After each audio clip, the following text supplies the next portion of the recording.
Baiklah, saya Dita Amalia Rahma. Di sini saya akan melanjutkan materi dari avionika. Nah, materi yang selanjutnya yaitu skema perwujudan dan gambar. Nah, Johnson menunjukkan bahwa banyak penggunaan bahasa mencerminkan pola pengalaman tubuh kita sendiri, terutama interaksi persepsi kita, gerakan dan manipulasi objek, terutama pola dasar pengalaman yang berulang menimbulkan kategori konseptual yang Johnson menyebutnya skema gambar. Nah, dan di sini ada skema gambar path atau jalan.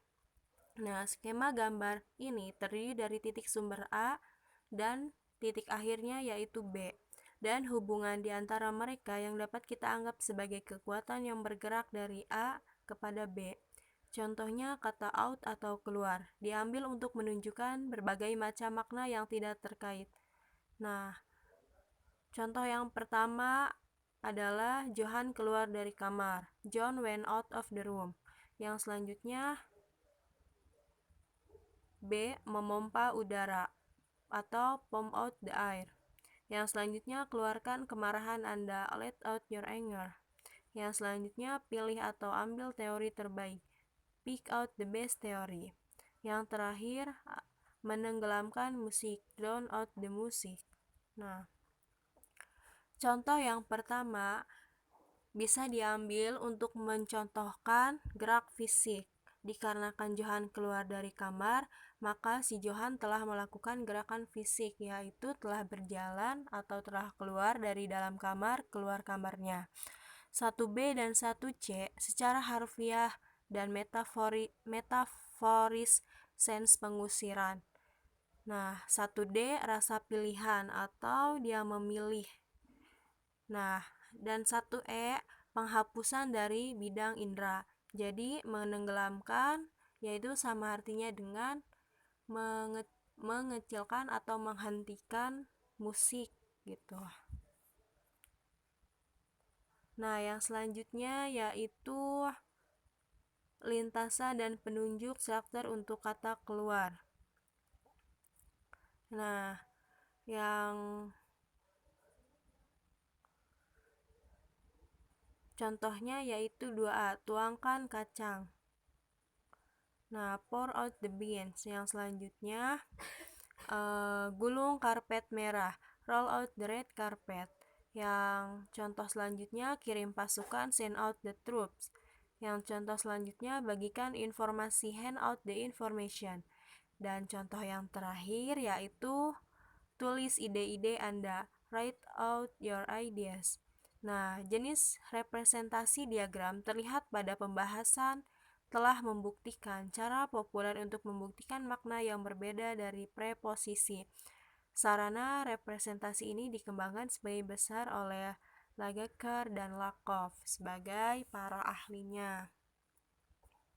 Nah, dan materi yang selanjutnya yaitu metafora dan metonimi. Nah, di pandangan tradisional metafora diasumsikan tidak mengekspresikan sesuatu yang mendasar tentang sifat makna. Pada prinsipnya, metafora dilihat sebagai masalah penggunaan. Nah, terutama dalam penggunaan literatur. Contohnya, dia membawa beban berat di tempat kerja. Yang selanjutnya, saya harus keluar dari kewajiban saya. Yang selanjutnya, dia memikul tanggung jawab untuk keberhasilan misi ini.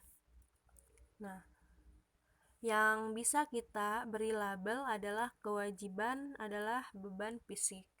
Nah, kita mempunyai pemetaan atau menaruh pemetaan ini membawa dalam pernyataan pertama itu.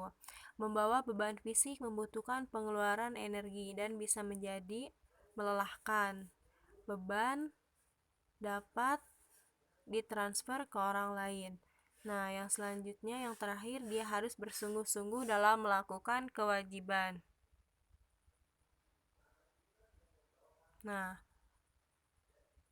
yang selanjutnya yaitu teori konseptual metafora. Metafora adalah proses kognitif yang mendalam yang dapat digunakan untuk memahami hubungan struktural antara makna item leksikal. Relasi struktural penting lainnya adalah relasi metonimi. Dalam retorika tradisional, metonimi adalah kiasan berdasarkan pada keterkaitan antara istilah-istilah yang berkaitan erat sebab dan akibat, penentu dan kerasukan, dan jumlah kemungkinan lainnya. Elemen umum dalam metonimi adalah gagasan tentang persentuhan. Hal-hal yang terkait dengan sebuah metonimi dapat dipahami sebagai bersebelahan dengan tetangga, bersebelahan atau tetanggaan satu sama lain, baik secara konseptual atau di dunia nyata. Nah, contohnya yaitu Moskow telah menolak tuntutan tersebut. Yang selanjutnya, kettle mendidih. Yang selanjutnya, yang ketiga, kompleks bioskop ini memiliki 7 layar. Dan yang keempat, saya melihat dokter hari ini. Dan yang terakhir, tas saya hancur karena bea cukai. Nah, dalam contoh di atas, kita memahami bahwa Moskow mengacu pada pemerintahan Rusia. Nah, dan untuk contoh yang kedua, dalam kettle mendidih, berarti bukan kettle itu yang mendidih, tetapi air di dalamnya yang mendidih. Nah, yang ketiga, kompleks bioskop ini memiliki 7 layar. Nah, dalam arti di sini atau makna di sini, bioskop tidak diklaim hanya memiliki 7 layar. Nah, jadi di sini itu berarti dia itu memiliki 7 audio terpisah atau auditorium terpisah, masing-masing dengan layarnya sendiri. Dan contoh nomor 4, saya melihat dokter hari ini. Nah, jadi orang yang mengatakan itu tidak berarti bahwa mereka hanya melihat dokter, tapi mereka itu berkonsultasi dengan dokter atau mempunyai janji dengan dokter. Nah, dalam contoh yang terakhir adalah tas saya hancur karena bea cukai. Nah, jadi di contoh di sini itu bukan hanya tas yang hancur dalam bea cukai, tetapi isinya juga telah dimusnahkan atau telah hancur dalam bea cukai tersebut. Nah, dan materi yang selanjutnya yaitu kategori radial dalam arti kata. Nah, semantik kognitif mengidentifikasi makna dengan konseptual struktur. Jaringan representasi yang tersimpan dalam memori kita, terlibat dalam pemikiran dan bahasa sepatah kata bisa dilihat sebagai titik masuk ke wilayah tertentu dari struktur konseptual kami, menggunakan ide-ide yang dibahas di bagian sebelumnya. Sekarang, sketsa secara semantik kognitif memodelkan konseptual struktur pengetahuan yang mendasari makna. Nah, dan contohnya dengan kata benda, English head atau kepala. Nah, contohnya kepala, terkait untuk menggunakan kepala. A. Seseorang kehilangan kepala. Nah, yang selanjutnya yang B. Seseorang menjadi kepala panas atau keras kepala, kepalanya berapi-api. Nah, yang selanjutnya yaitu terkait melibatkan bagian ICM yang menyatakan bahwa kepala berisi ide. Nah, kalau kita dikaitkan dengan ICM bahwa kepala itu berisi ide, berisi tentang munculnya ide atau disimpannya ide. Nah, contoh yang selanjutnya yaitu A. Dia perlu membaca kepalanya. Nah, berarti di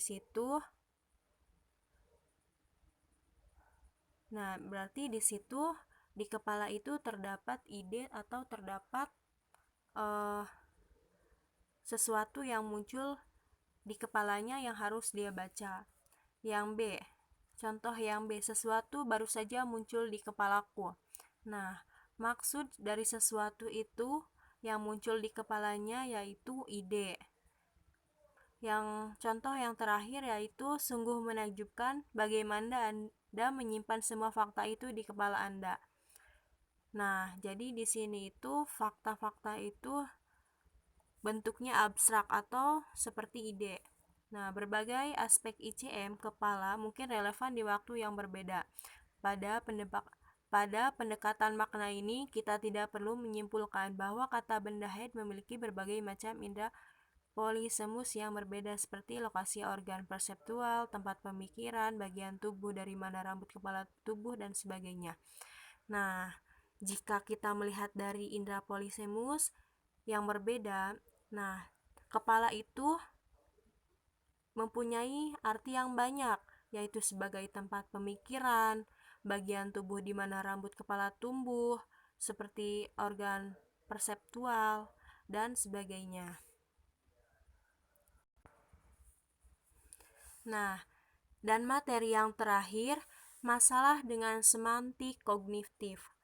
Model jaringan radial dan diagram skema gambar memungkinkan deskripsi kaya makna itu tampaknya melakukan kontak dengan aspek persepsi dan budaya bahasa, aspek yang mudah ditinggalkan dalam jenis analisis lainnya.